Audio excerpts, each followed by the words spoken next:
nous voulons l'égalité des droits, ça ne se discute pas. Nous sommes sûrs que nous recherchons, sans savoir comment y parvenir exactement encore, l'équilibre des chances qui est certainement l'hommage aux individus le plus précis que l'on puisse rendre dans une société qui a encore des moyens sociaux, encore des systèmes pour le faire. Et s'il lui en manque, il nous appartient d'en inventer de nouveaux.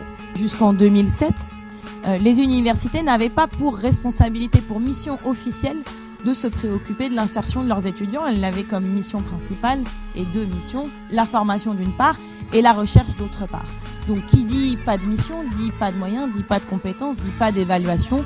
Il faut modifier le rapport entre l'entreprise et l'université, notamment à travers cette question clé de la compétence. Les femmes ont souvent quand même la charge de la famille, la plupart du temps. Ça n'a pas beaucoup évolué encore aujourd'hui. Et ceci les empêche effectivement à une mobilité que les messieurs peuvent se permettre plus facilement.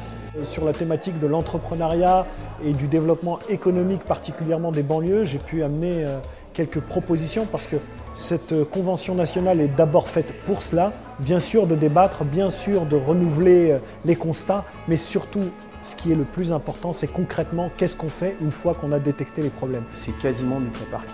Aujourd'hui, moi par exemple, très honnêtement, au départ, je me suis dit oui, on a une méthode, moi-même j'ai pas mal de chance, hein, j'ai beaucoup bossé, mais c'est vrai qu'on a tendance à se dire la façon dont moi je fonctionne, la façon dont j'ai certaines réussites, ça peut être adapté à tout le monde. Non, c'est faux. J'ai envie de porter un message simple.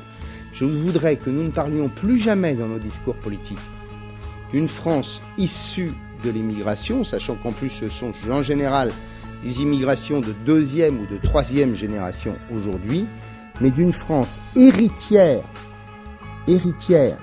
parce que pour nous qui le savons, l'héritage, c'est une richesse. Je pense que la question de l'égalité des chances est une question extrêmement centrale dans la société française, que les progrès sont très difficiles à réaliser, et je pense que les centristes me paraissent être, j'allais dire presque par définition, ceux qui peuvent porter ce thème, à la fois une conception républicaine et une conception, je dirais, sociale du sujet.